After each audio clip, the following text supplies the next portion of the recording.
Top live cricket മലയാളത്തിൻ്റെ പുതിയൊരു വീഡിയോയിലേക്ക് സ്വാഗതം. IPL 17-ാം സീസൺ 22-ാം തീയതി ആരംഭിക്കും. IPL എന്നത് ഓരോ ക്രിക്കറ്റ് ആരാധകൻ്റെയും മനസ്സിൽ ഇടം പിടിച്ച ക്രിക്കറ്റിൻ്റെ പൂരമാണ്. ഈ സീസണിലും കരുത്തുറ്റ താരങ്ങളെ തന്നെയാണ് എല്ലാ ടീമുകളും തങ്ങളുടെ ടീമിൽ ഉൾപ്പെടുത്തിയിരിക്കുന്നത്. ഈ സീസൺ കുറച്ചുകൂടി പ്രാധാന്യം ഉൾക്കൊള്ളുന്നതാണ്. കാരണം T20 വേൾഡ് കപ്പ് മുൻപിലുള്ളതിനാൽ താരങ്ങളുടെ പ്രകടനങ്ങൾ അവസരങ്ങൾക്ക് വഴിയൊരുക്കും. ഹർദിക് പാണ്ഡ്യ മുംബൈ ഇന്ത്യൻസ് നായകസ്ഥാനം ഏറ്റെടുത്തുകൊണ്ട് മുംബൈ ഇന്ത്യൻസിൻ്റെ പ്രകടനം എല്ലാവരും ഉറ്റുനോക്കുന്ന ഒന്നായി മാറും.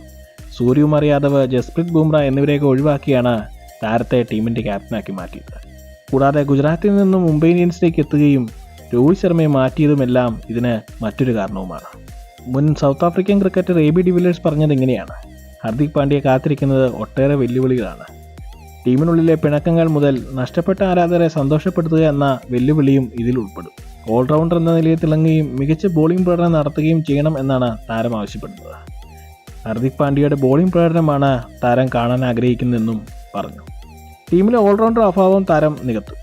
ഓൾറൗണ്ടർ ഷോ കാഴ്ചവെക്കേണ്ടത് മുംബൈ ഇന്ത്യൻസ് സംബന്ധിച്ച് പ്രാധാന്യം ഉൾക്കൊള്ളുന്നതാണ്. മുംബൈ മികച്ച യുവതാരങ്ങളെ വളർത്തിക്കൊണ്ടുവരുന്ന ടീമാണ്. തിലക് വർമ്മയുടെ പേര് താരം പ്രത്യേകം പരാമർശിച്ചു. താരത്തെ പാർട്ട് ടൈം സ്പിന്നറായും ഈ IPL പരീക്ഷിക്കാൻ സാധിക്കും. ഇത്തരം ക്രിക്കറ്റ് വാർത്തകൾക്കായി ഈ ചാനൽ സബ്സ്ക്രൈബ് ചെയ്യുക.